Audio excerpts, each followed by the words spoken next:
त्र्यंबकेश्वर तालुक्यामधील अनेक ग्रामपंचायतमधील भ्रष्टाचार, शोषण, घोटाळे तसेच अनेक वर्षांपासून कोणत्याही योजना न मिळाली हे बघता तसेच आज पुन्हा अखिल भारतीय आदिवासी विकास परिषदचे नाशिक जिल्हा युवा अध्यक्ष बिरसा मुगणे यांनी पुन्हा एक वंचित वस्तीची दुरावस्था उघडकीस आणली आहे।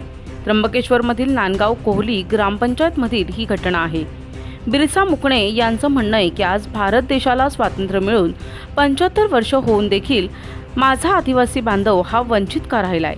दुसरीकडे राज्य सरकार, केंद्र सरकार आमच्या आदिवासी बांधवांसाठी लाखो करोडो रुपयांची योजना राबवत आहे, मग माझ्या गरीब जनतेपर्यंत ती का पोहोचत नाही। माझ्या गरीब जनतेला वंचित ठेवणाऱ्या ग्रामसेवक यांना निलंबित करण्यात यावं अशी मागणी करतोय। त्र्यंबकेश्वर तालुक्यातील नांदगाव कोहली ग्रामपंचायतमधील एका छोट्याशा वस्तीची दुरावस्था आहे। पाण्यासाठी तासनतास थांबावं लागतंय। केंद्र शासनाची हर घर जल योजना फक्त ठेकेदार आणि ग्रामपंचायत ग्रामसेवक यांच्या तिजोऱ्या भरण्यासाठीच आहे का, असे अनेक प्रश्न, घरकुल योजना कोणासाठी, असे अनेक प्रश्न उपस्थित केलेत। ग्रामपंचायत नांदगाव कोहलीमधील ग्रामसेवक यांचं 100 लोकसंख्या असलेल्या वस्तीकडे दुर्लक्ष। या वस्तीतील लोकांना पिण्यासाठी कोणत्याही प्रकारची विहीर नाही, एक लहान खड्डा आहे, त्यामध्ये दिवसभरामध्ये फक्त 20 लिटर पाणी आहे। तर 100 लोकसंख्या असलेल्या वस्तीला पाण्यासाठी वणवण भटकावं लागतंय, तसेच पाण्यासाठी रात्रंदिवस फिरावं लागतंय। आपलं घरदार सोडून, मूलचूल सोडून पाण्यासाठी भटकंती करणारी वस्ती आहे। जंगलामध्ये राहणारे हे लोक आज 21व्या शतकात देखील कुडाच्या आणि मातीच्या घरांमध्ये राहतात। याकडे शासन तसेच ग्रामसेवक यांचं दुर्लक्ष आहे। ग्रामसेवक हे फक्त एक निलाजऱ्या पद्धतीचं काम करतायत। ग्रामसेवक यांना या वस्तीशी काहीही घेणं देणं नाही, असे आरोप वस्तीतील नागरिकांनी संताप व्यक्त केलाय। आणि अखिल भारतीय आदिवासी विकास परिषदेचे नाशिक जिल्हा युवा अध्यक्ष बिरसा मुगणे यांनी संतप्तजनक नागरिकांना विश्वास दिलाय की जोपर्यंत ग्रामसेवक शिरसाट यांना निलंबित करण्यात येत नाही तोपर्यंत पंचायत समिती, जिल्हा परिषद या ठिकाणी तीव्र आंदोलन छेडण्यात येईल, असा इशारा देखील दिलाय। गावातील नागरिक वामन महलकर, जालिंदर जावळे, शंकर ढोरे, रमेश शेवरे, नारायण महाले आणि सर्व ग्रामस्थ मंडळी यावेळी उपस्थित होती।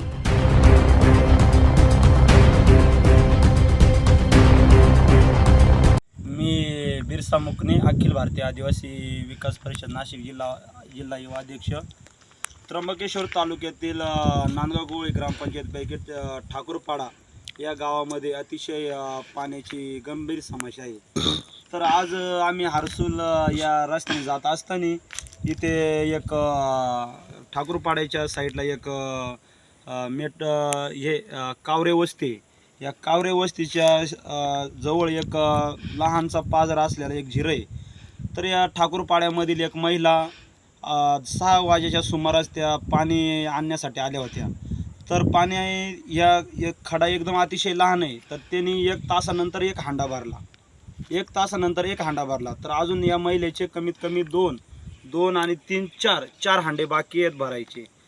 तर या महिलांचं पाणी प्रश्नाचा विषय हा कधी मिटणार? सरकार या गोष्टीकडे दुर्लक्ष करत आहे का?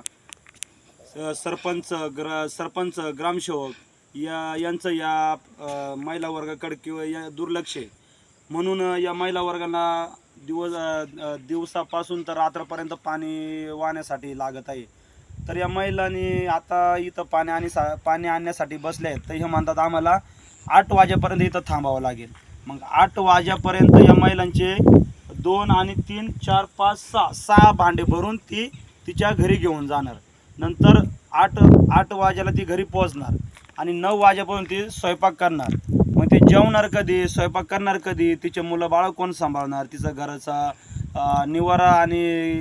निवारा वस्त्र कोण करणार, तिची घराची तयारी कोण करणार?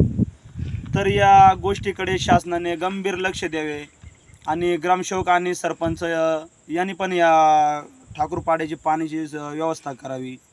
आणि आम्ही लवकरच या नांदगाव कोळीपैकी ठाकूरपाडा या ग्रामपंचायतमध्ये येतं। या ग्रामपंचायतवरती आली वेळ तर हांडा मोर्चा काढण्याचं आम्ही एक आश्वासन देतो।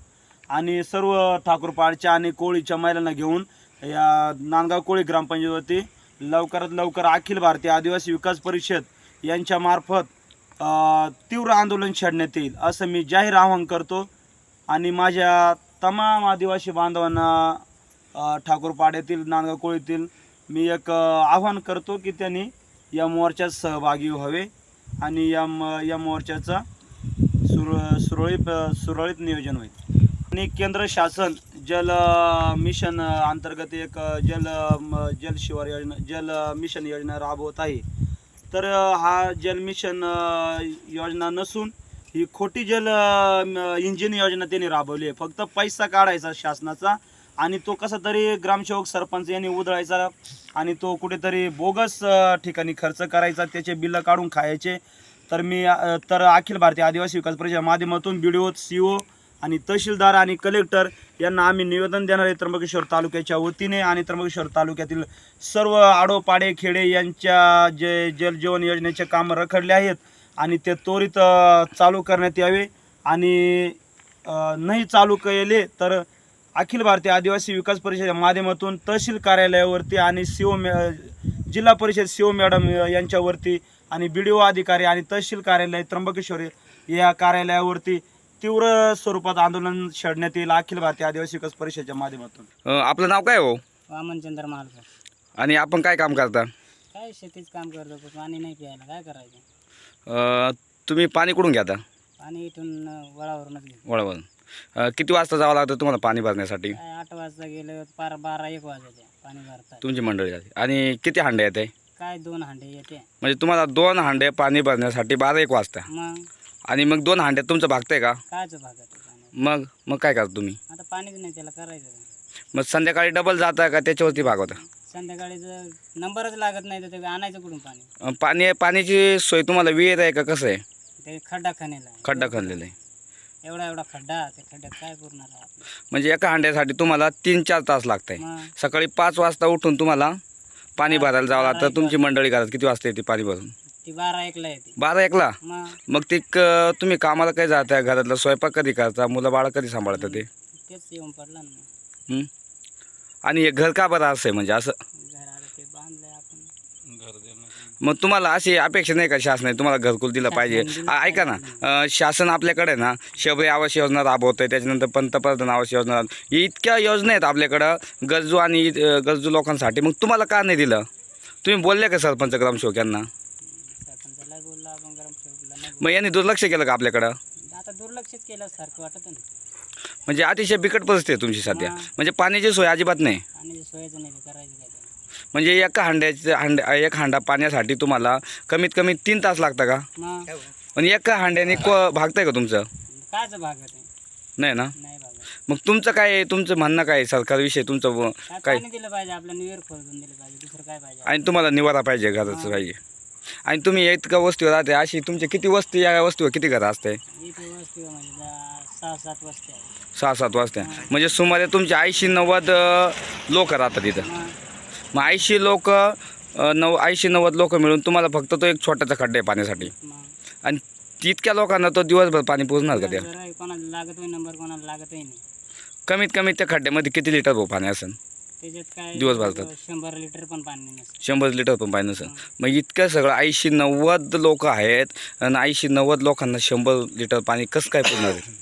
मग सरकारने या गोष्टीकडे गांभीर्याने लक्ष द्यायला पाहिजे. द्यायला पाहिजे ना. तर मग घर किती दिवस झाले तुम्ही असेच राहता, मग बरोबर ना? घर तर पाहिजे तुम्हाला राहायला. हां, म्हणजे तुम्हाला अजिबात पाण्याची सोयी सुविधा नाही. सरकार केंद्र शासन जवळजवळ आहे ना, कितीतरी कोटी, ऐका ना हो, कितीतरी कोटी आहे ना केंद्र शासन आपल्या हर घर जल मिशन योजनेसाठी राबवतोय. मग आपल्यापर्यंत पोहोचली नाही का ती योजना? ती काय योजना पोहोचली आता? म्हणजे फक्त सरकारचं एक कसं तरी आपलं इंजन आहे, म्हणजे पुढं चालवायचं. प्रतिनिधी रामदास शीद, महाराष्ट्र समाचार, त्र्यंबकेश्वर, नाशिक.